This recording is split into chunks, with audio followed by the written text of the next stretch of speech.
찬양하라 내 영혼아, 찬양하라 내 영혼아. 내 속에 있는 것들아 다 찬양하라. 감사라 내 영혼아, 감사라 내 영혼아. 내 속에 있는 것들아 다 감사하라.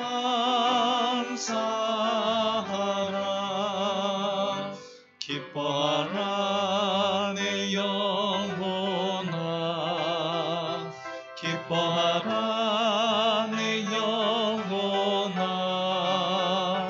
내 속에 있는 것들아 다 기뻐하라.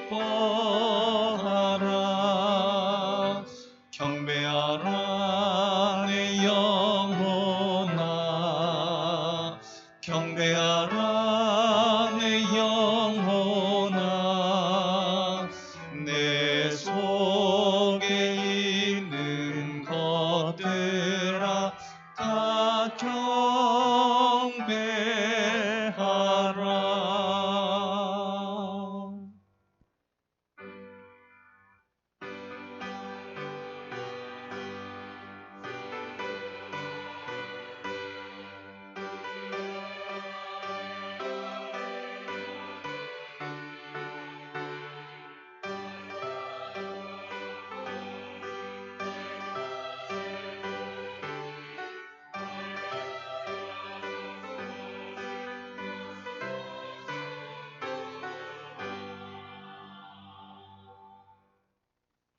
여호와는 나의 빛이요 나의 구원이시니 내가 누구를 두려워하리요. 여호와는 내 생명의 능력이시니 내가 누구를 무서워하리요. 악인들이 내 살을 먹으려고 내게로 왔으나 나의 대적들 나의 원수들인 그들은 실족하여 넘어졌도다. 군대가 나를 대적하여 진칠지라도 내 마음이 두렵지 아니하며 전쟁이 일어나 나를 치려할지라도 나는 여전히 태연하리로다. 아멘. 하나님 아버지 감사합니다. 오늘 이 거룩한 주일, 특별히 사망 권세를 이기시고 다시 사신 부활주일, 주님 앞에 나와 예배할 수 있도록 인도하심을 감사드립니다. 오늘도 우리가 세상을 향했던 마음을 정리하며 이 시간도 신령과 진정으로 주 앞에 예배하기 원하오니 하나님 홀로 영광받아 주옵시고 신령한 은혜와 복을 더하여 주시옵소서. 감사드리며 예수님 이름으로 기도드립니다. 아멘.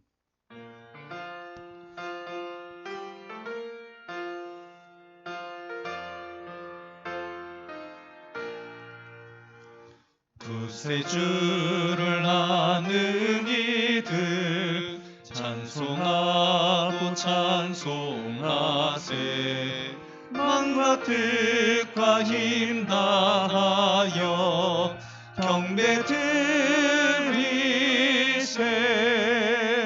주를 알지 못한 이들 주가 친히 인도하사 그의 피로 구속하니 찬송 부르세.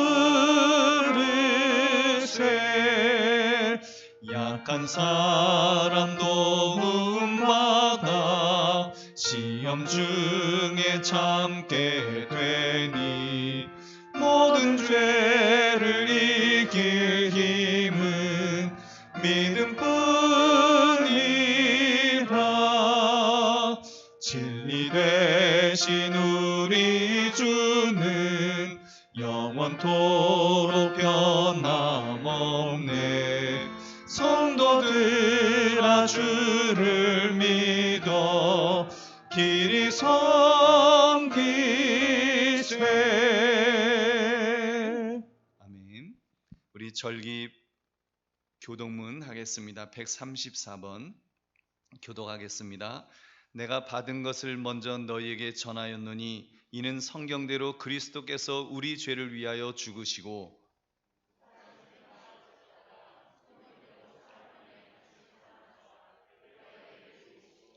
후에 12 제자에게와 그 후에 500여 형제에게 일시에 보이셨나니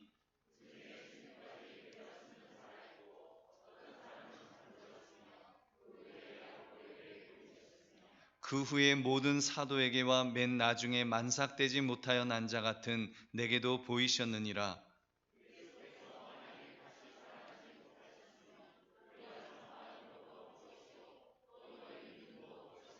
만일 그리스도 안에서 우리가 바라는 것이 다만 이 세상의 삶뿐이면 모든 사람 가운데 우리가 더욱 불쌍한 자이리라.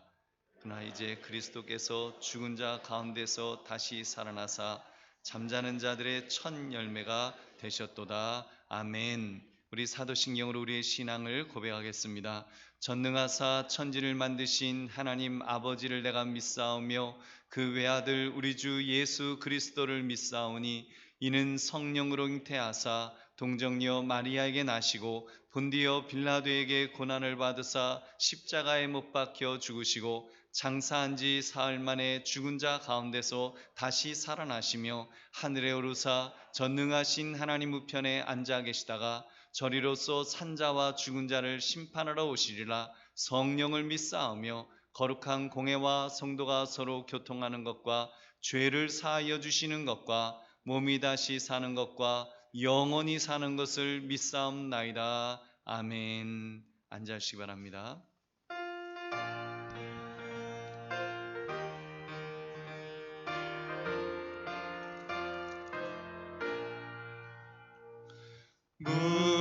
무덤에 머물러 예수 내 구주 새벽 기다렸네. 예수 내 주 원수를 다 이기고 무덤에서 살아나셨네.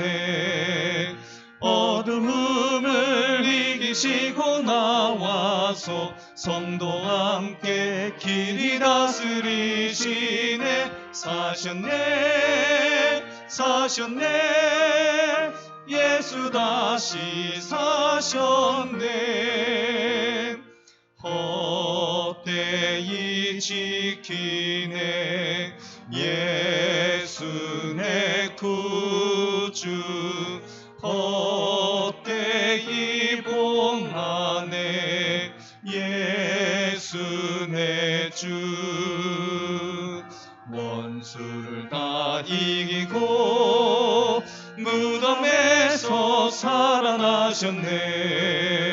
어둠을 이기시고 나와서 성도와 함께 길이 다스리시네. 사셨네 예수 다시 사셨네.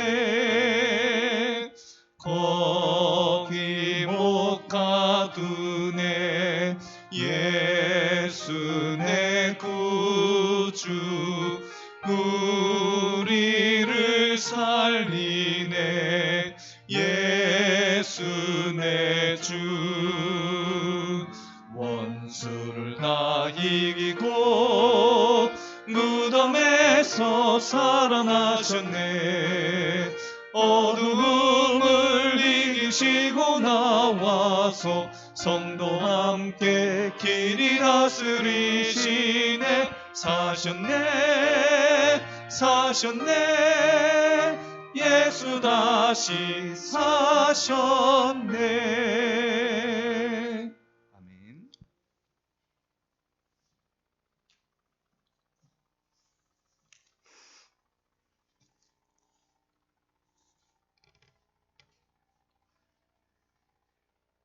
이관식 목사의 하나님, 임현구 목사의 하나님, 김영희 전도사의 하나님, 김구현 집사의 하나님, 그리고 임남수 집사의 하나님,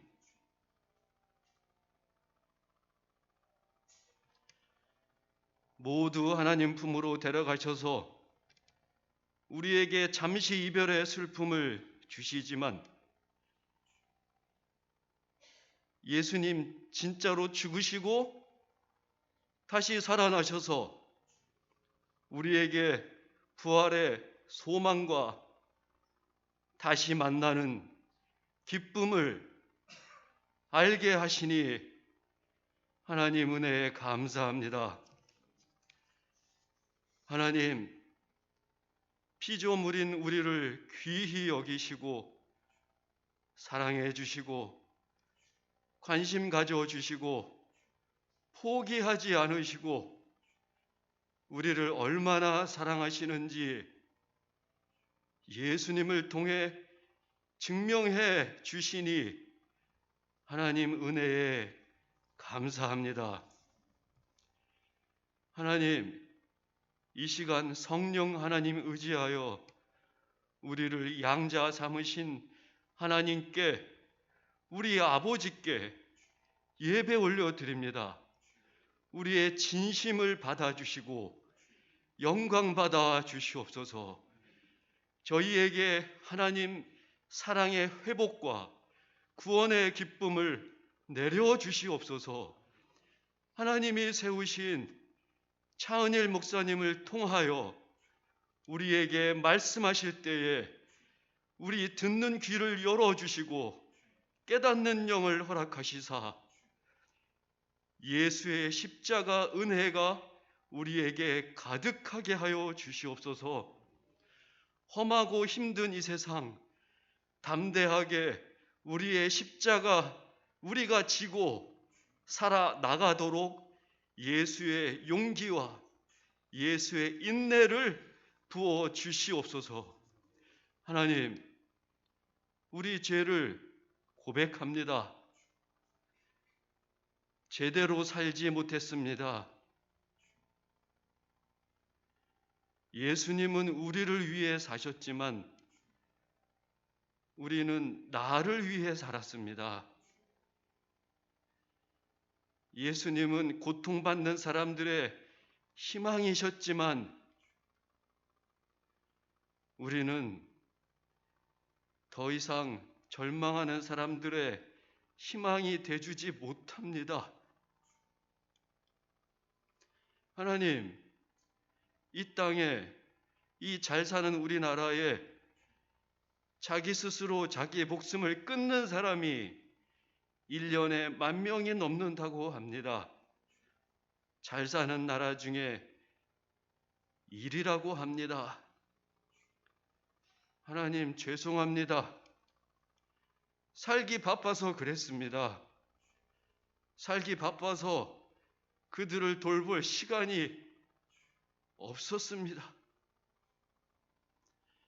하나님, 우리 교회 공동체가 삶의 끝자락에 있는 사람들에게 예수님처럼 친구가 되어주고 예수님처럼 희망이 되어주게 주여 우리 교회 공동체에 성령 부어 주시옵소서. 하나님, 라이베리아를 감당하는 박원종 목사님과 그 가족의 기도에 늘 응답하여 주시고 그 땅에 믿는 자가 날마다 늘어나게 하여 주시옵소서.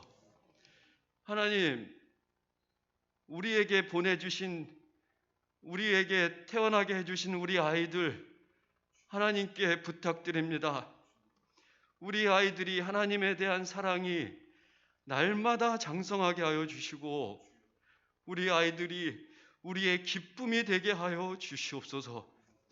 하나님, 우크라이나를 위해 기도합니다. 하나님, 더 이상 무고한 사람들이 죽지 않도록 하나님 전쟁을 멈추어 주시옵소서.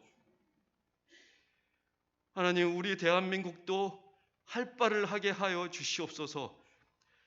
우크라이나 난민들이 원한다면 우리가 난민으로 받아들일 수 있도록 우리 국민들에게 사랑의 마음을 주시옵소서. 하나님, 러시아의 기독교인이 70%가 넘는다고 합니다. 하나님, 러시아 교회가 푸틴에게 전쟁을 멈추라고, 이것은 하나님의 방법이 아니라고 용기 내어 말하게 하여 주시고, 우크라이나 교회를 위로해 주시고, 증오보다는 하나님의 사랑으로 감싸 주시옵소서. 하나님, 이 대한민국의 모든 이단들을 싹 제거하여 주시고, 자기 이익을 위하여 하나님의 이름을 이용하는 모든 악한 무리들을 벌하여 주시옵소서. 하나님, 예수님 부활하신 이 부활절 아침에 하나님께 간구합니다. 김혜경 권사를 살려주시고 우리 폼에 돌려보내 주시옵소서. 이만희는 지옥으로 보내주시고 자기 죄값을 다 치르게 하여 주시옵소서. 하나님, 이제 코로나를 끝내주시니 감사합니다. 힘들었지만 견디게 해주시니 감사합니다. 하나님, 우리 교회 공동체에 복 주셔서 코로나 이전보다 예수님께 더욱 헌신하게 하시고 서로 더욱 사랑하게 하시고 더 예수로 인해 행복한 교회 되게 하여 주시옵소서.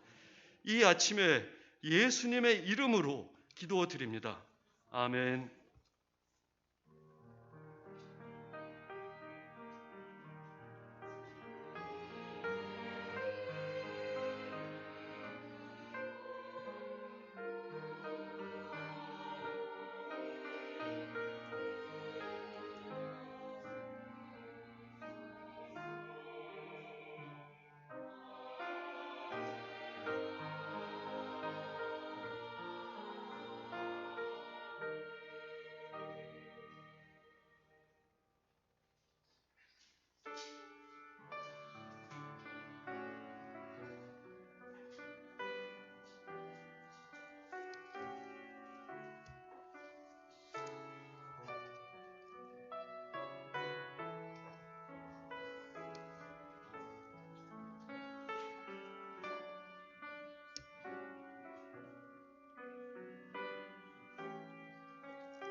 주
우리 하나님께서 영광 받으신 줄로 믿습니다.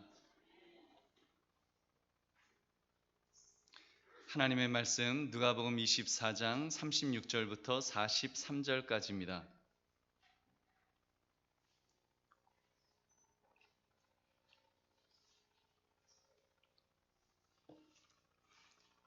제가 하나님의 말씀을 읽겠습니다. 이 말을 할 때 예수께서 친히 그들 가운데 서서 이르시되 너희에게 평강이 있을지어다 하시니 그들이 놀라고 무서워하여 그 보는 것을 영으로 생각하는지라. 예수께서 이르시되 어찌하여 두려워하며 어찌하여 마음에 의심이 일어나느냐. 내 손과 발을 보고 나인 줄 알라. 또 나를 만져보라. 영은 살과 뼈가 없으되 너희 보는 바와 같이 나는 있느니라. 이 말씀을 하시고 손과 발을 보이시나 그들이 너무 기쁨으로 아직도 믿지 못하고 놀랍게 여길 때에 이르시되 여기 무슨 먹을 것이 있느냐 하시니 이에 구운 생선 한 토막을 드리니 받으사 그 앞에 잡수시더라. 아멘. 오늘 이렇게 부활주의를 맞이해서 주님의 전에 나오신 여러분들, 또 영상을 통해서 함께 예배하시는 여러분들 위해 하나님의 크신 은혜와 복이 임하시기를 주님의 이름으로 축원합니다. 오늘 여러분과 함께 나눌 말씀은 부활을 목격한 사람들, 부활을 목격한 사람들이란 제목으로 함께 은혜를 나누고자 합니다. 오늘은 부활절입니다. 예수님께서 제자들에게 약속하셨던 말씀이 있죠. 인자가 장차 사람들의 손에 넘겨져 죽임을 당하고 제3일에 다시 살아나리라. 그 말씀을 하신 이유는 3년 전으로 거슬러 올라가야 합니다. 예수님께서 처음 사역을 시작하였을 때 이제 세례 요한이 예수님이 오시는 것을 보았습니다. 세례 요한은 활동한 지 이미 오래되어서 사람들로부터 선지자로 인정을 받아 많은 추종자들이 따르고 있는 중이었습니다. 그때 이제 갓 30을 넘은 예수님께서 이제 사역을 시작하시려 요한에게 세례를 받으려 찾아오셨던 것입니다. 근데 그때 세례 요한이 예수님을 보고 그가 말합니다. 요한복음 1장 29절 이튿날 요한이 예수께서 자기에게 나아오심을 보고 이르되 보라 세상 죄를 지고 가는 하나님의 어린 양이로다. 예수님을 향해서 세상의 죄를 짊어지고 가는 하나님의 어린 양이라고 예수님의 존재 목적을 그렇게 밝혀주었던 것입니다. 그리고 이제 예수님의 말씀, 오늘 이 말씀 보면 인자가 장차 사람들의 손에 넘겨져 죽임을 당할 것이다. 이 말씀에서 이제 예수님의 목적, 이 땅에 오신 목적을 재확인시켜 주셨습니다. 결국 사람들의 죄를 대속하기 위해서 죽임을 당하실 것입니다. 제단 위에 바쳐진 제물처럼 어린 양처럼 그렇게 바쳐질 것입니다. 그런데 이제 그 다음의 말씀이 이해할 수 없는 말씀입니다. 다소 좀 황당한 말씀이죠. 제3일에 살아나리라. 내가 예수님께서 죽으셨다가 내가 사흘 만에 다시 살 거야. 지금 이런 말씀을 예언하신 것입니다. 여러분, 사람은 죽을 수는 있죠. 누군가를 위해서 죽어줄 수는 있습니다. 그러나 결코 다시 살아올 수는 없습니다. 다시 살아날 수는 없는 거예요. 그럼 여러분 이제 확실해졌습니다. 우리가 지난 특별 새벽 기도 동안에 예수님께서 어떤 자들을 위해서 십자가에서 죽으셨는지를 우리가 살폈습니다. 그렇다면 오늘 부활절인데 우리는 그 예수님께서 말씀하신 대로 사흘 만에 다시 살아나셨는지 아니면 살아나지 못하셨는지를 우리는 확인하면 됩니다. 답은 아주 간단합니다. 예수님께서 살아나지 못하셨다면 기독교는 거기서 끝나야겠지요. 제자들 스스로 아마 그렇게 말했을 것입니다. 우리 예수님 참 좋으셨는데, 성품도 좋고 능력도 좋으셨고 참 훌륭하셨는데 이 정신이 약간 좀 이상하셨지. 아니 어떻게 죽었다가 어떻게 사흘 만에 다시 살아나신다고 그런 말씀을 하신대. 근데 결국은 이렇게 참 젊은 분이 그렇게 되었네. 참 안타깝네. 여러분 좀 예수님을 이상한 분으로 그렇게 여기지 않았겠습니까? 아마 그렇게 말하면 뿔풀이 흩어져서 흔적도 없어졌을 것입니다. 왜냐하면 예수님이 빈말, 공수표를 날리신 것이니까요. 그런데요, 여러분 예수님이 정말 살아나셨다면, 그래서 그 제자들 앞에 나타나셨다면 여러분 어떻게 되었을까요? 그 제자들이 어떻게 되었을지 여러분 한번 상상해 보시기 바랍니다. 오늘 말씀 부활을 목격한 사람들이라는 제목을 가지고 예수님의 부활이 당시 예수님을 따르던 제자들에게 어떤 영향력을 끼쳤는지를 우리가 살피며 은혜를 나누시기를 주님의 이름으로 축원합니다.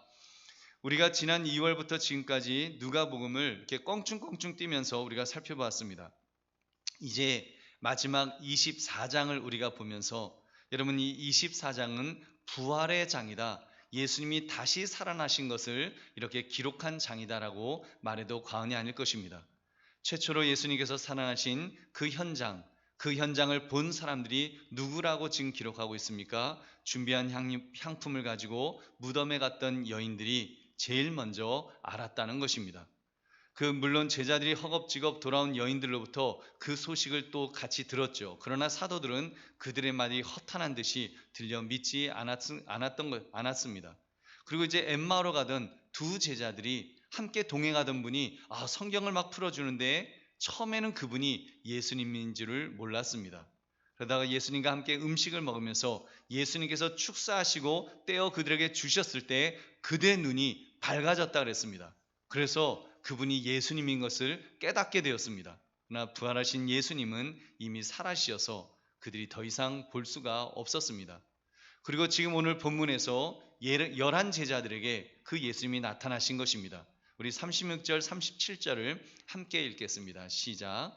이 말을 할 때 예수께서 친히 그들 가운데 서서 이르시되 너희에게 평강이 있을지어다 하시니 그들이 놀라고 무서워하여 그 보는 것을 영으로 생각하는지라.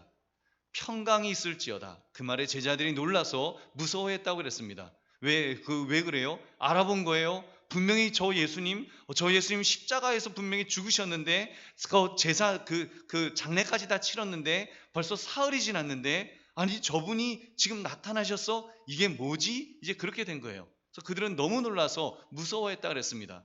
왜냐하면 자기들이 보는 것이 예수님의 영, 즉 유령이라고 그렇게 생각했던 것입니다. 그때 우리 예수님께서 친절하고 자상하게 말씀하였습니다. 우리 38절, 39절도 함께 읽겠습니다. 시작. 예수께서 이르시되 어찌하여 두려워하며 어찌하여 마음에 의심이 일어나느냐? 내 손과 발을 보고 나인 줄 알라. 또 나를 만져보라. 영은 살과 뼈가 없으되 너희 보는 바와 같이 나는 있느니라. 아멘. 손과 발을 보이셨습니다. 그제서야 제자들이 막 너무 기뻐서 그러나 아직도 믿지 못하고 좀 놀랍게 여겼습니다. 근데 예수님께서 또 물으십니다. 너희들 혹시 먹을 것 있냐? 그랬더니 이제 제자들이 말하는 거예요. 무엇이라고 기록되어 있습니까? 42절 43절. 이에 구운 생선 한 토막을 드리니 받으사 그 앞에서 잡수시더라. 그들 앞에서 이제 생선을 맛있게 잡수셨다는 것입니다. 그리고 그들의 마음을 열어서 성경을 깨닫게 하시고 하늘로 올라가셨다는 것이 이제 24장의 내용입니다. 그 모든 내용이 이제 그런 내용이에요. 그런데 여러분, 부활하신 예수님의 이 마지막 모습을 누가가 이렇게 기록했는데 겨우 생선 맛있게 잡수셨다는 그런 내용이었습니다. 여러분, 좀 모양새가 좀 빠지지 않는가요? 이 내용을 누가 읽으라고 지금 썼다고 했습니까? 2월 두 번째 주에 더 확실하게 알아야 될 진리란 제목으로 말씀을 나눌 때 데오빌로 각하에게 이 편지를 썼다고 했습니다. 왜요? 우리 누가복음 한번 1장 3절부터 4절을 같이 읽어보겠습니다. 시작. 그 모든 일을 근원부터 자세히 미루어 살핀 나도 데오빌로 각하에게 차례대로 써보내는 것이 좋은 줄 알았노니 이는 각하가 알고 있는 바를 더 확실하게 하려 함이로라. 아멘. 각하가 알고 있는 바를 더 확실하게 하려 함이로라. 예수님이 우리를 위해서 죽으셨고 장사 지낸 바 되셨으나 사흘 만에 다시 살아나셨습니다. 그분이 하나님의 아들이십니다. 그분이 엄청난 일을 행하신 분입니다. 그런 모든 사실을 더 확실하게 하려 함이라고, 그래서 누가복음을 썼노라고 그렇게 기록하는 것입니다. 여러분, 참 이상하지 않습니까? 이 데오빌러가 정확히 누군지는 알 수 없습니다만 각하라는 조칭을 쓰는 것 보면 아주 고관임에는 틀림없습니다. 그리고 그는 초신자였거나 아니면 아직 예수님을 믿지 않는 그런 사람이었을 확률이 높습니다.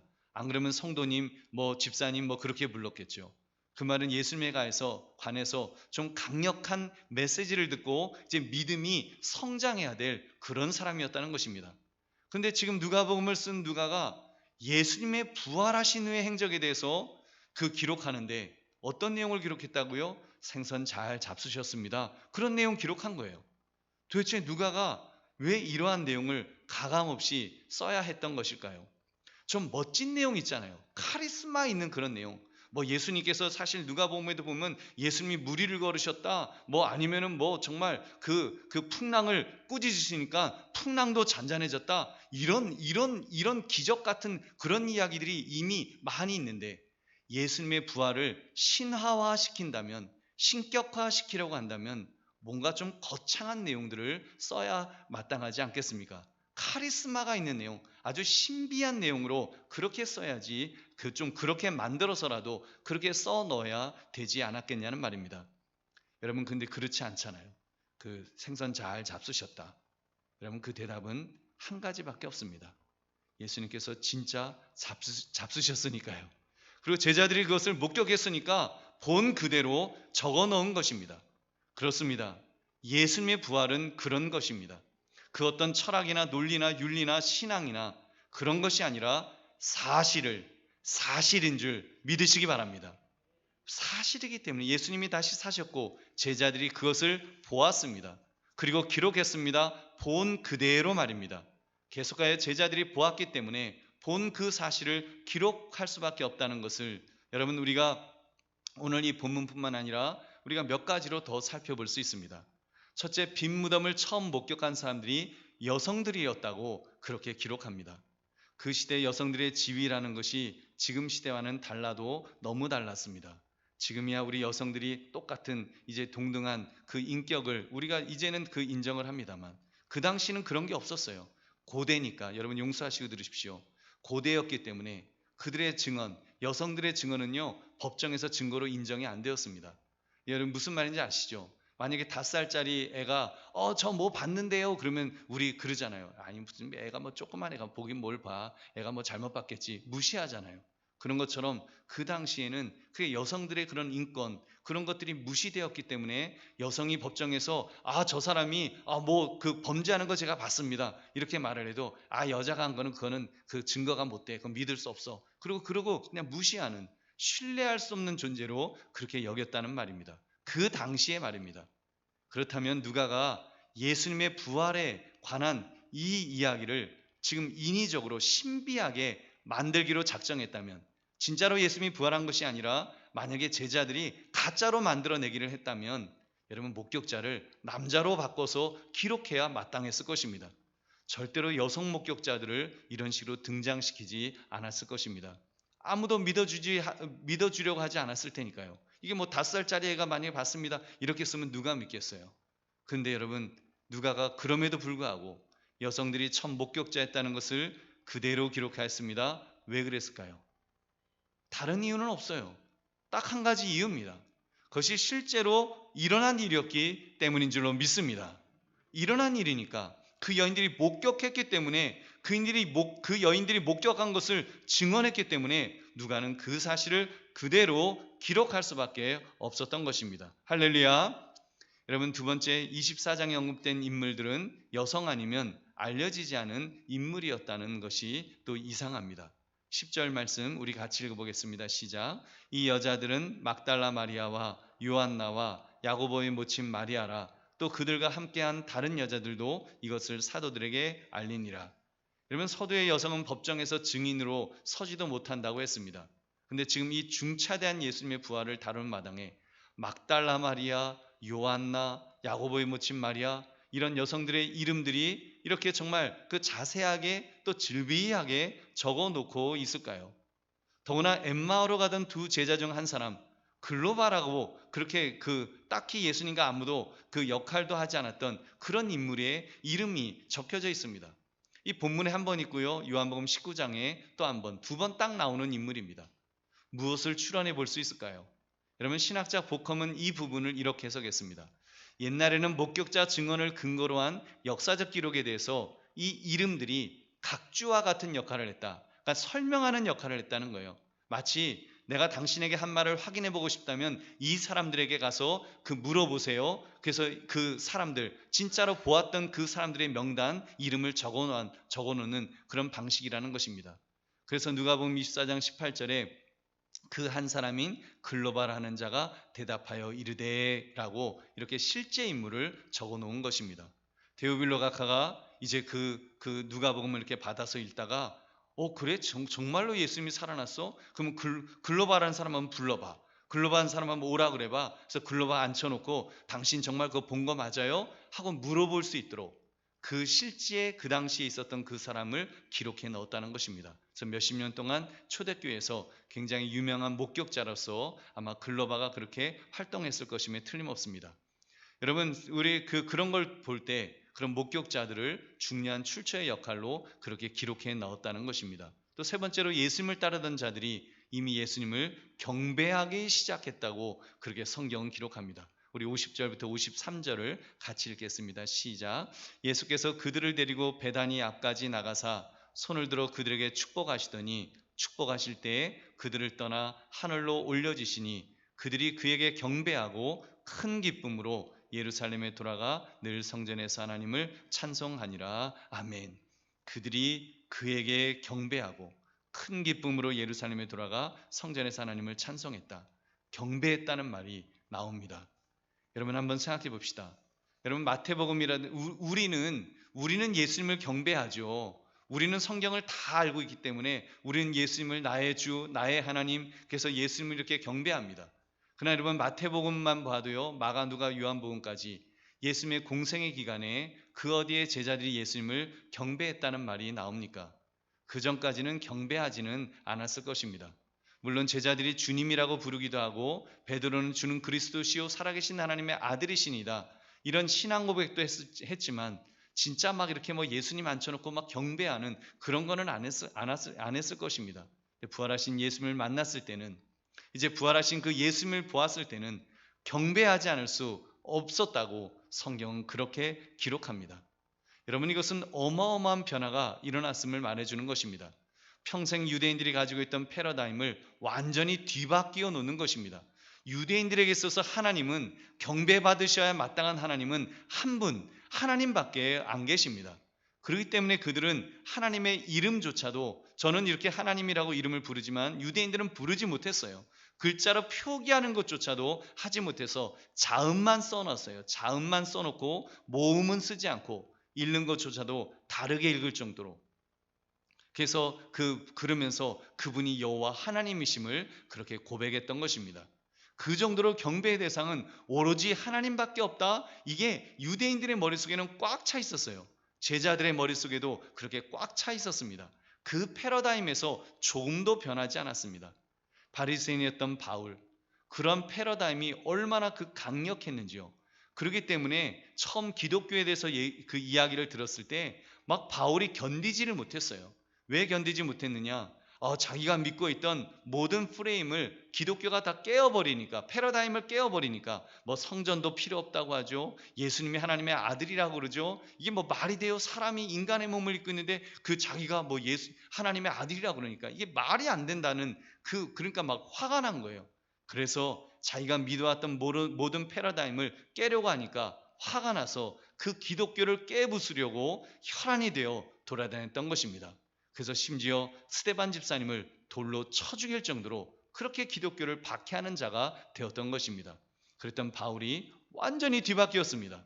기독교를 핍박했던 그가 이제는 기독교를 전파하는 복음 증거자가 되어버렸습니다. 그것도 자기가 그동안 누리던 모든 특권을 배설물처럼 여긴다고 그렇게 말하면서 오로지 복음 전파에만, 오로지 예수가 그리스도시다, 하나님이시다, 하나님의 아들이시다, 구원자이시다, 그것을 증거하면서 그렇게 살았던 것입니다.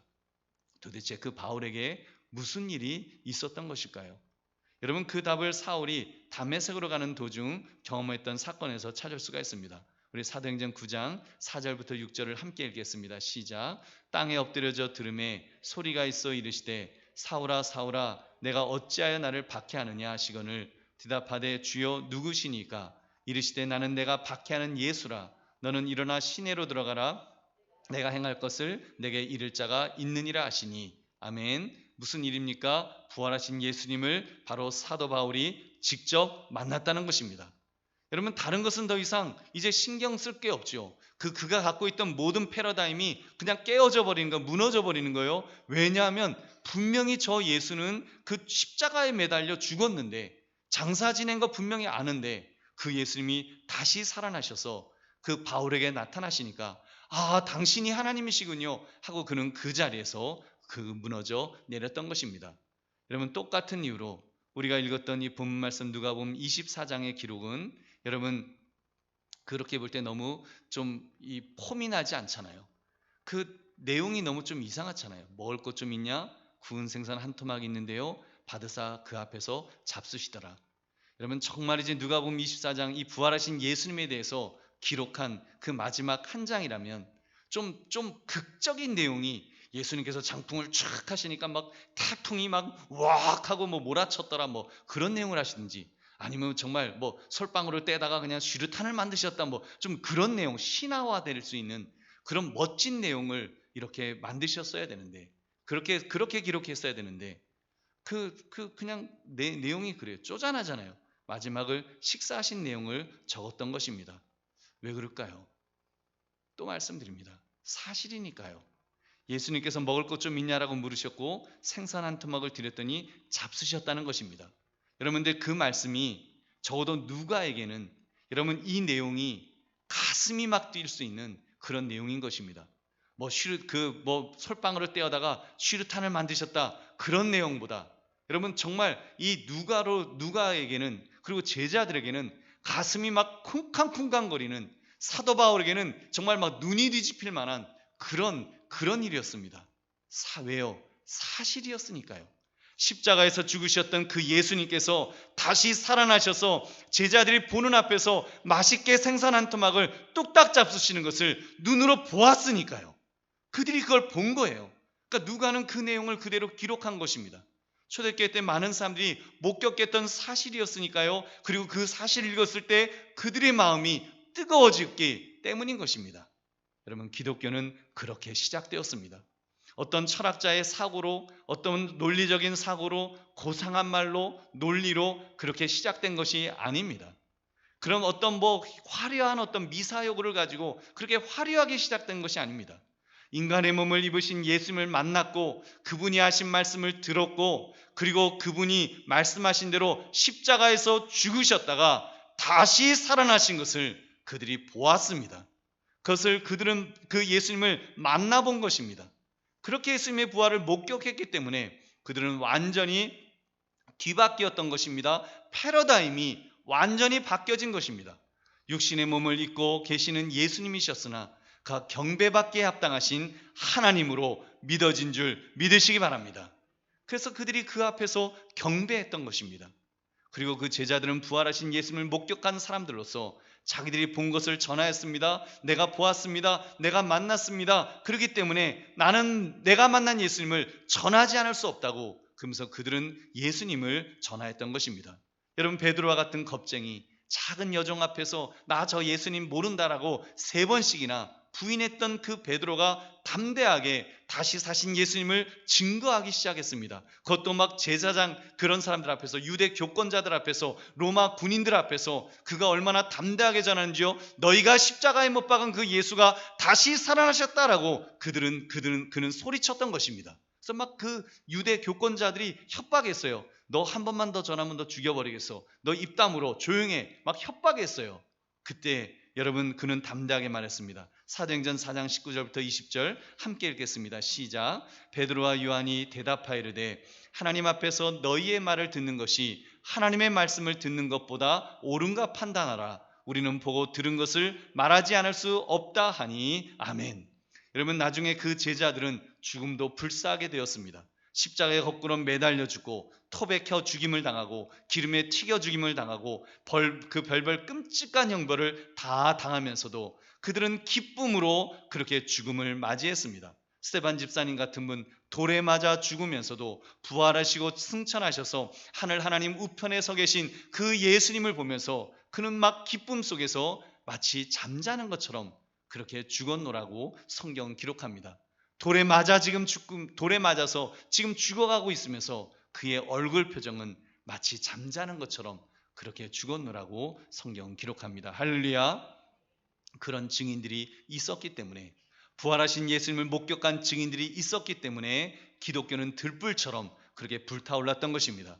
그렇게 기록한 이 성경 말씀이 있었기 때문에 그 자세하게 예수님이 부활하신 그 내용을 사실대로 그렇게 기록하고 그 성경을 읽을 때 성령 하나님께서 사람들의 마음속에 감동을 주니까 그 말씀이 믿어지도록 하니까 여러분, 기독교는 들불처럼 불타올랐던 것입니다. 그래서 부활하신 예수님을 내가 부활하리라 예언하셨던 대로 그렇게 예수님을 만났기 때문에, 부활하신 예수님을 만났기 때문에 그들은 완전히 변화되었던 것입니다.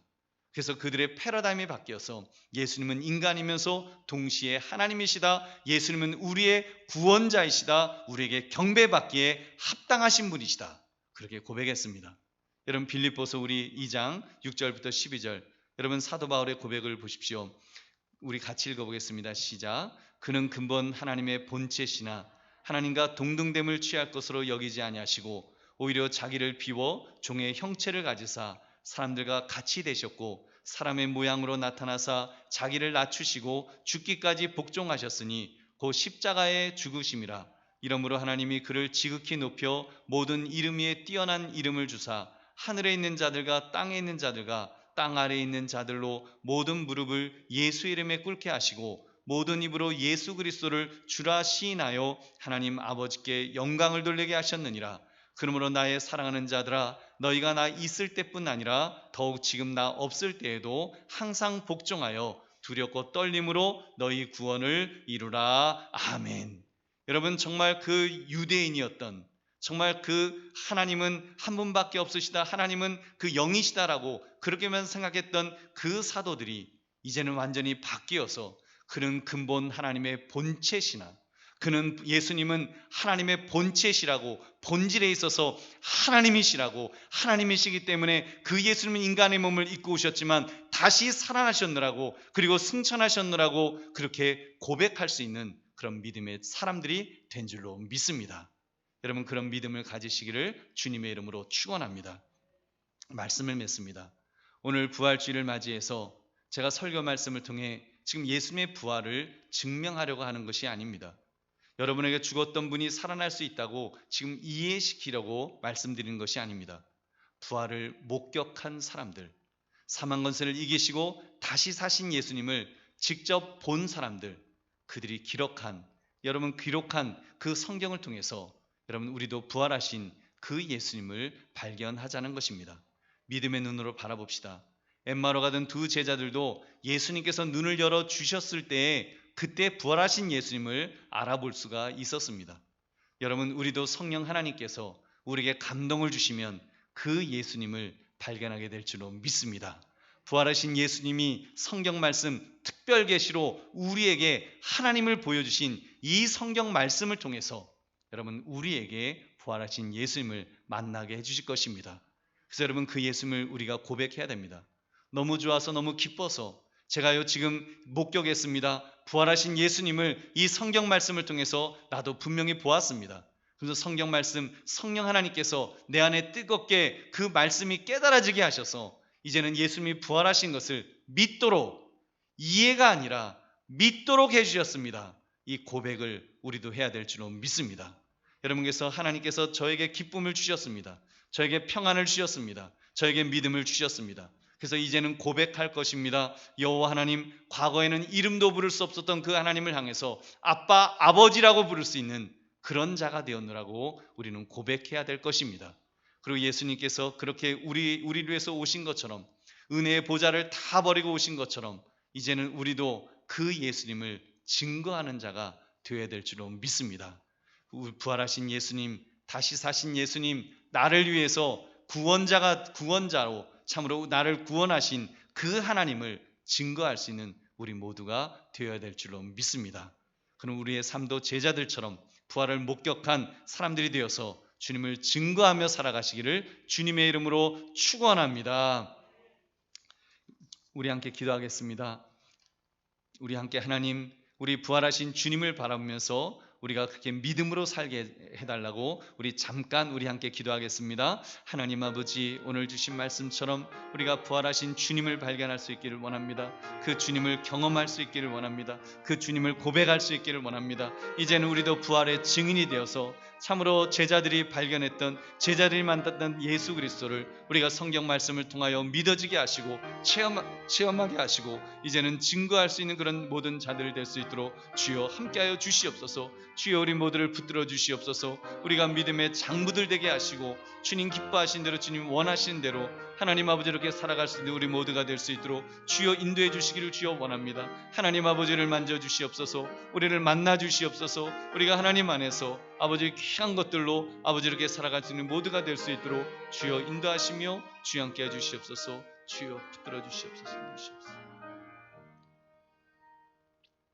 하나님 아버지, 특별 계시를 통해서 바로 제자들이 부활하신 예수님을 만나서 그 만났다는 그 사실을 기록한 성경 말씀을 우리가 봅니다. 그래서 제자들이 고백했던 것처럼 우리도 고백하게 하여 주시옵소서. 우리도 예수님의 부활을 이성적으로 이해하는 것이 아니라 우리가 마음으로 믿기를 원합니다. 하나님께서 참으로 나의 구원자로, 나의 하나님으로, 경배받기에 마땅하신 나의 하나님으로 고백하며 우리가 이제는 증거하는 자가 될 수 있도록 인도하여 주시옵소서. 감사드리며 예수님 이름으로 기도드립니다. 아멘.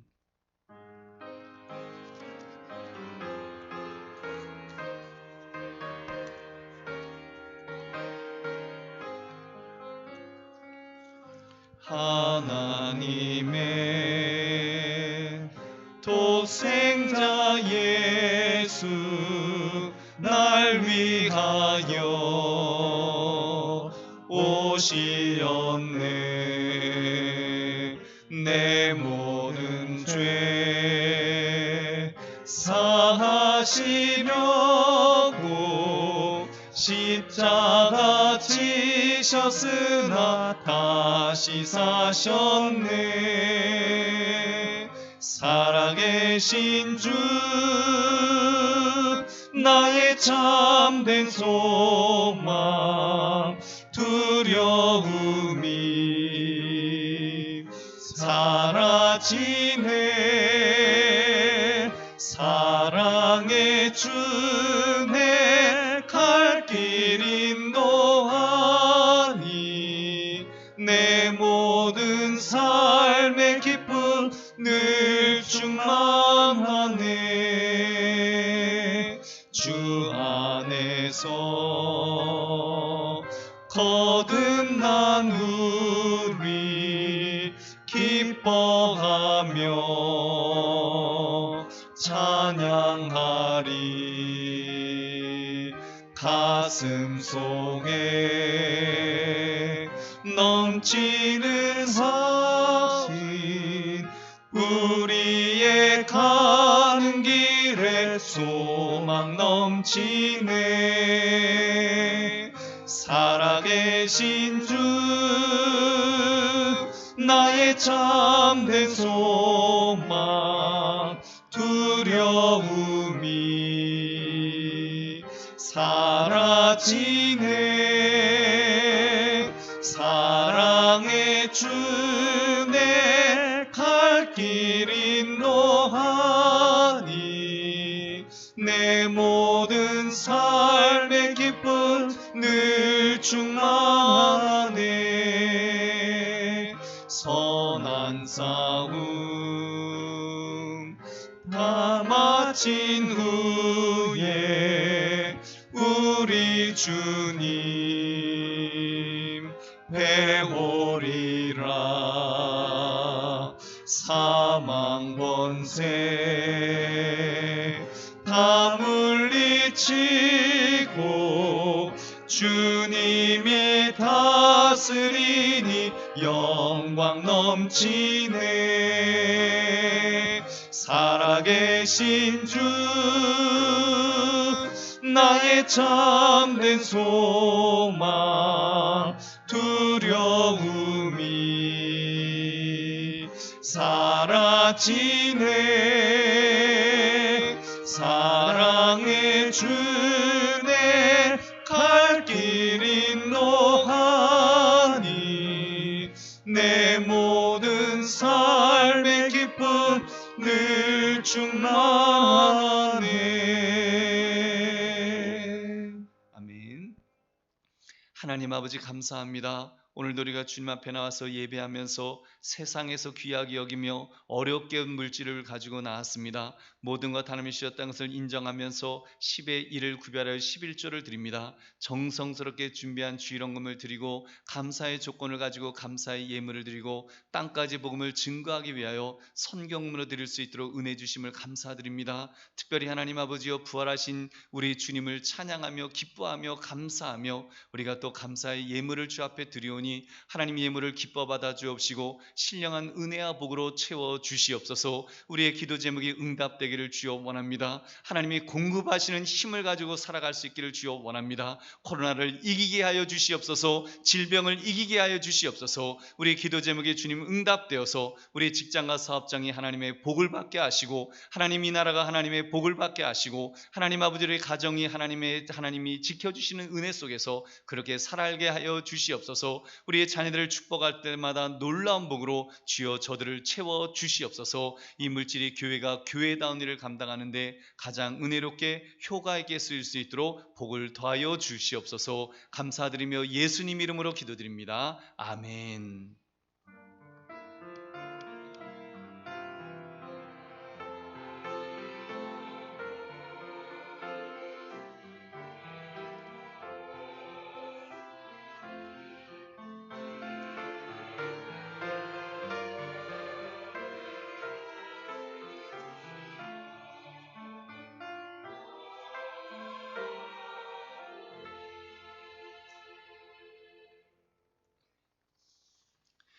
주님의 이름으로 여러분을 축복합니다. 사랑합니다. 여러분 더 코로나 시대 때 건강하시기 바랍니다.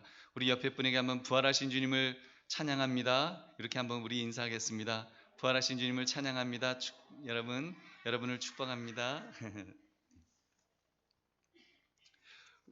오늘 우리 박희호 청년이 이 신임 장교 훈련 중에 잠시 이렇게 외박 나와서 예배 자리에 참석했습니다. 한번 박수하겠습니다.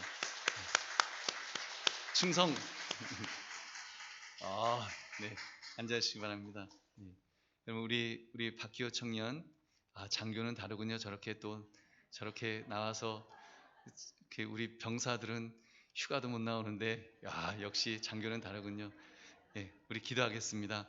하나님 감사합니다. 우리 박기호 청년 이렇게 또 하나님의 사람으로서 정말 이렇게 또 장교로 잘 훈련받는 중에 이렇게 외박 나오게 하심을 감사드립니다.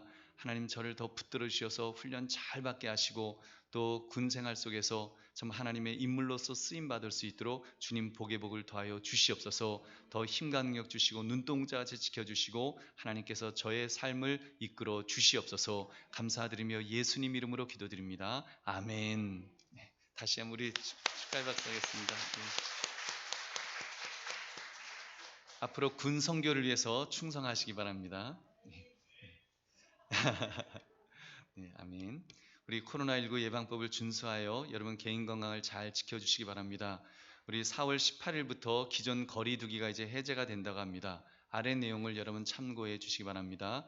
행사는 집회에 이제 제한이 없어지고 수용 가능 인원도 이제 제한 없이 우리가 가능하기 때문에 우리가 이제는 뭐 1부, 2부 예배만 모여도 될 정도로 그것이 가능해집니다. 그리고 여러분 실내 취식이 지금은 불가하지만 25일부터는 4월 말 5월 첫 주부터는 이제 가능해질 것으로 그렇게 우리가 예상하고 있습니다. 여러분 기도해 주셔야 됩니다. 정말 나라와 민족을 위해서 기도해 주셔서 코로나가 더 이상 확산되지 않도록 기도해 주셔서 잘 이제 이렇게 계절 독감처럼 자리를 잡고 우리가 다시 일상으로 돌아갈 수 있도록 기도해 주셔서 우리 또 5월부터는 진짜 함께 그런 식탁의 교제도 나누면서 그렇게 할 수 있도록 물론 우리가 칸막이 다 만들고 철저하게 이제 그런 것들은 준비할 것입니다. 자, 여러분 우리가 이제 다시 일상으로 돌아갈 수 있는 그날을 위해서 더욱 기도해 주시기를 부탁을 드리겠습니다. 부활주일 여러분 오늘 이렇게 사망건세 이기시고 부활하신 우리 부활주일을 맞이해서 우리 또 계란을 준비했습니다. 여러분 예배 후 나가실 때 부활절 계란을 한 번도 빠짐없이 다 받아가시기 바랍니다.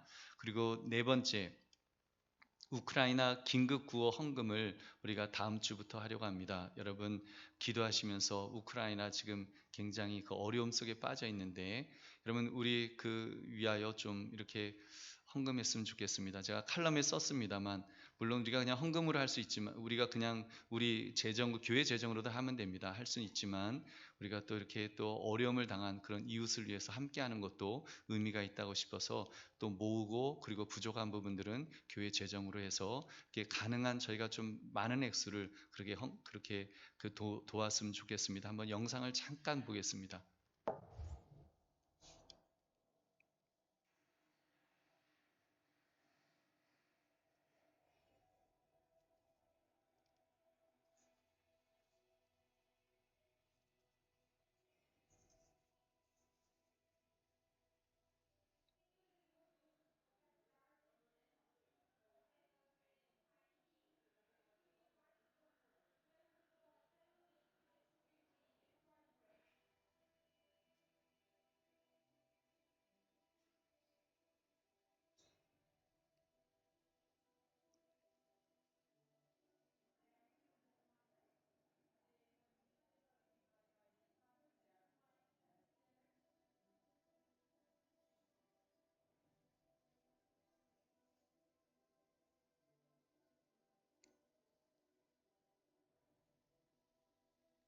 지금 여러분이 보시는 것은 3월달 상황입니다. 여러분 잘 아시는 것처럼 3월달 이후에 지금 4월 중순이 되도록 얼마나 끔찍한 일들이 지금 우크라이나에서 벌어지고 있는지 여러분 아마 뉴스를 통해서 많이 보셨을 것입니다.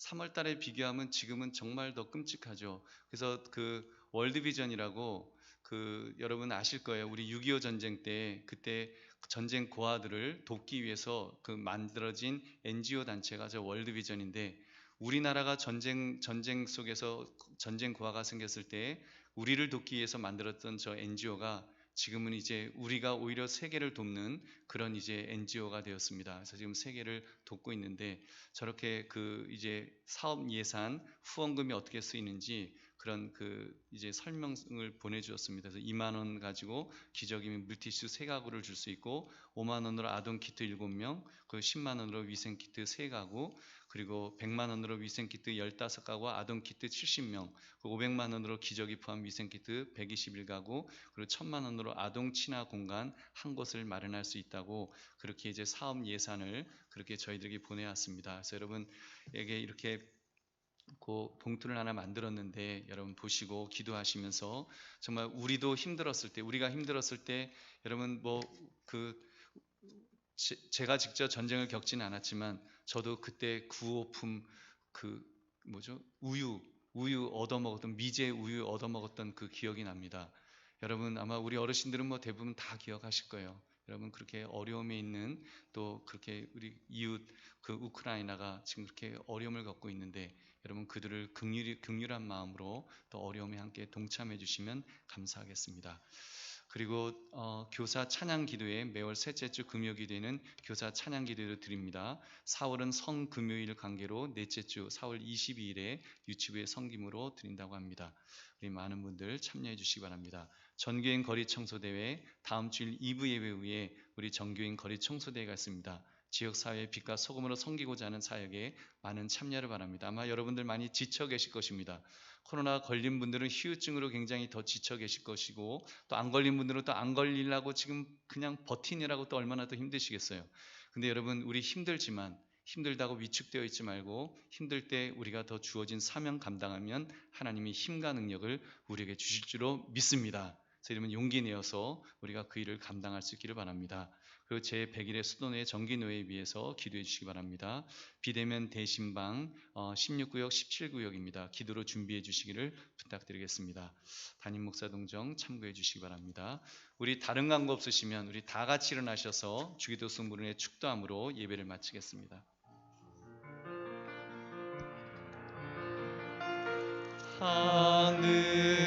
하늘에 계신 아버지 이름 거룩하사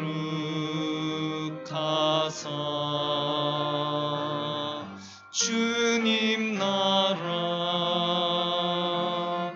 임하시고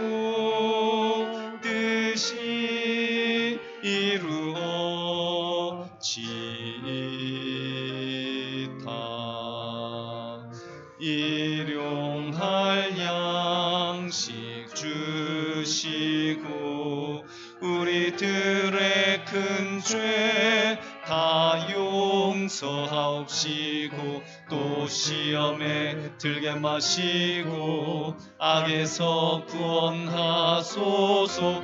대개 주의 나라 주의 권세 주의 영광 영원히